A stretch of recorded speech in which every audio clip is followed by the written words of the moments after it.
I'm Justin Rigney with Canine Service Unlimited. We're here in American Top Team in Coconut Creek, Florida. This Warrior Factory. It's a palace with amazing athletes come and go. Today we're here with Thiago Alves, the pit bull, one of the top fighters in the world, a deadly Muay Thai practitioner. And bro, I'm grateful for your time to come out here. I know you got a fight coming up in February. Best of luck with that. I know you're going home to Brazil to fight in the motherland. Cool, man. So I have Jeff Tashner, he's a deputy with an agency here in South Florida. I have Louis Arbolita, he's a civilian dog trainer. And I also have Sergeant Mike Lilly with the Hendry County Sheriff's Office. So we have many different perspectives on the technique that I want to show today, which is the lateral vascular neck restraint, also known as a rear naked choke. I'm going to have the experts demonstrate and explain the varieties of those different type of techniques. But the reason why I want to bring this to the forefront here and give this technique to civilians as well as who maybe find themselves in a protection dog scenario, or also, more importantly, law enforcement. There's been many times in my career when I deployed my dog on a suspect, where my dog went in to apprehend the bad guy, and whether he's hopped up on flakka, or it's cocaine psychosis, or many other different types of pharmaceuticals, he's not feeling pain, he has superhuman strength and adrenaline through the roof. So many times the dog's not enough. So we have to arm our deputies and our handlers with the ability to end these situations very quickly. Now, Jeff was a very highly recognized high school and collegiate wrestler, and he also worked at Canine, worked the dog for, was it 10 years, 12 years, 11 years. So we have a whole variety of different experience levels here, and Jeff has from both worlds, knowing from growing up as a wrestler and a fighter, being a cop for now 21 years? 25 years. So here we have, man, lots of experience from the wrestling side, fighting side, canine side, and law enforcement. So if you guys could walk through, man, just tell me a little bit about how to effectively apply what in law enforcement we call the lateral vascular neck restraint. Just tell me a little bit about, if you guys call it the rear naked choke in your world, or, and just try and tell me a little bit about. In the jiu-jitsu, you call it rear naked choke, or from Brazil, you call it mata-leão, which is how to kill a lion. Oh, wow. You're pretty much just cutting, the oxygen, the blood supply to the head. There's no other way to go. Pass out or tap out before training. But the goal is to pretty much pull it out. So what's physically happening when you apply the technique? You cut off the oxygen in the blood? Yeah, pretty much. There's no blood going into the brain and no oxygen, so you pretty much pass out. Lights out. Good. Even if you try to pull my hand, I can always go to this one. So this is for me the best way. And now if I just sneak my hand right here, maybe you should just do this, and then go. That's nice. You're getting away from that. That's 100%. The problem with I see sometimes it's here. If I grab my bicycle, try to go behind, you can grab my hand. Literally, you can grab with the other hand. Yeah, pull down. There you go. You can go for the fingers too. So when you grab my neck, right here, you get it. So the first thing I'm gonna try to look, towards the hand, right? That's what you want.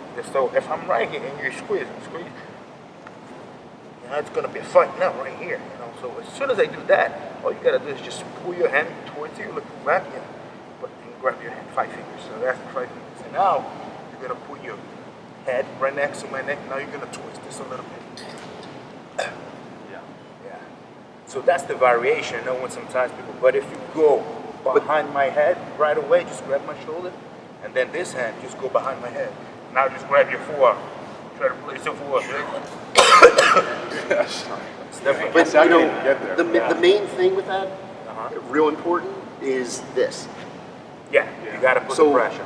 This in the temple, your forehead in the temple, really makes it, show them real quick. Yeah. It really puts you in the position.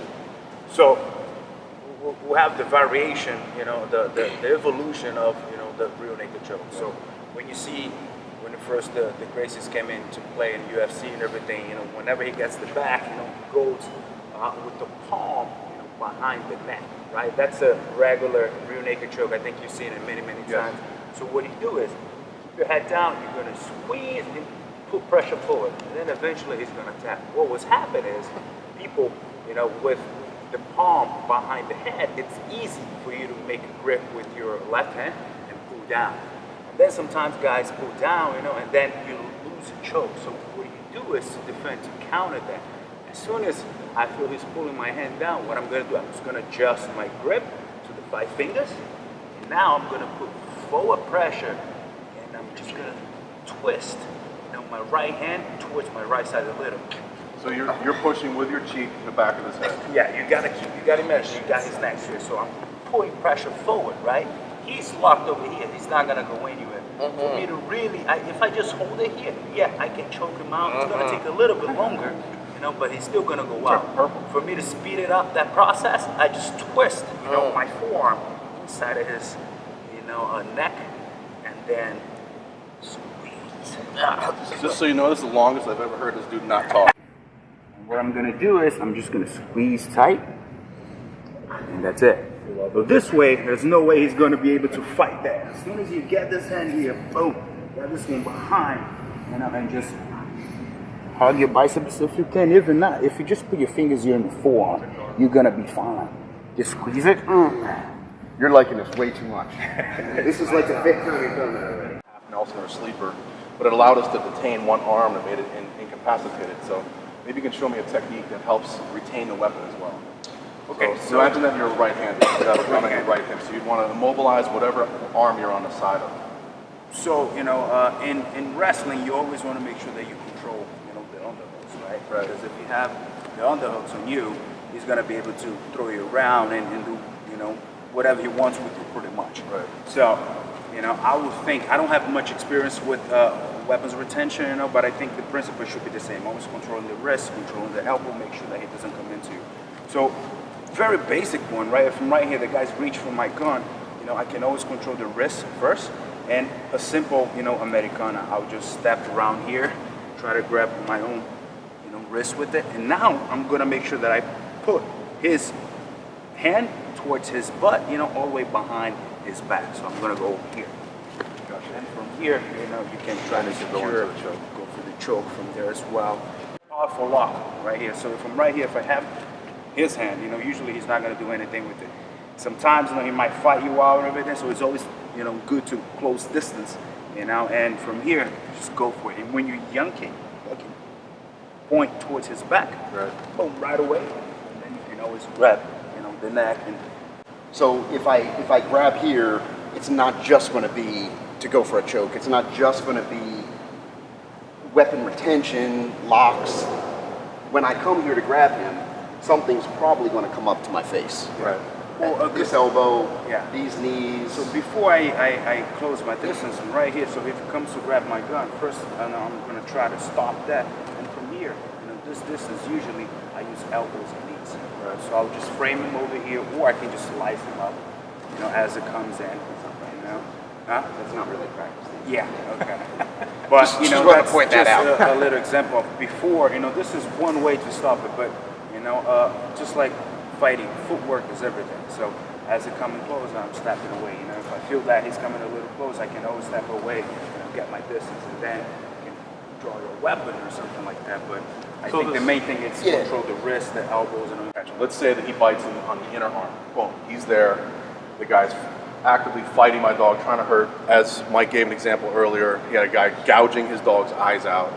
We have to immobilize this guy immediately. Now, again, let's say he's standing at this point. Is there a technique where I can, again, I'm left-handed, so if I go in to make contact here, can I immobilize this arm and apply a choke with his hand up in the air? Yeah, so we have the hand and arm choke, right? So let's say if I pull him over here, it's the same principle of cutting that blood supply, right? So I'm gonna make sure I make grip here, with my hand. I always like the 5 fingers, some people like to pull their own fingers. I think for this close encounter, this is the tightest, As soon as you lock here, you always wanna look towards him, to make sure that it's super constricted, he has no way to go, And once you're here, from a standing position, that's gonna be a hard choke to get, So, but if you're in this position over here, you can always trip him. So what I do, I just step over, I trip him, boom. Now, that's the difference right here. So once I get him on this position with the head, head and arm choke, I gotta make sure that my elbow, my forearm, it's completely on the ground. So once your forearm, your elbow, your forearm is completely on the ground, I don't really need this hand to choke. I can just forward pressure and put my shoulder, on his head. Yeah, I'm not gonna do it. I'm just gonna lay my weight forward a little bit. Check this out. he's already tapped. Right, man. Now I want to get the dogs out of the car and kind of run through some of these techniques with the dog on the decoy.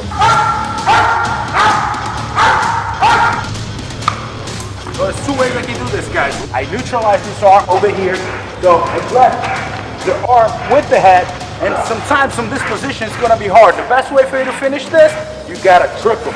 Once you trip him, he's in the ground, I can put my hand inside, grab my other hand, and do the 10-finger-1, just twist inside a little, or I can get really deep in there, grab my biceps, pull my hand behind his neck, behind his head, and just squeeze it. If he's pushing this down and I can't get it, I'm gonna pull it back. Oh yeah. Once I get it back, I rotate a little bit to the side and look at the chest, because what's happening is my chest is pushing down.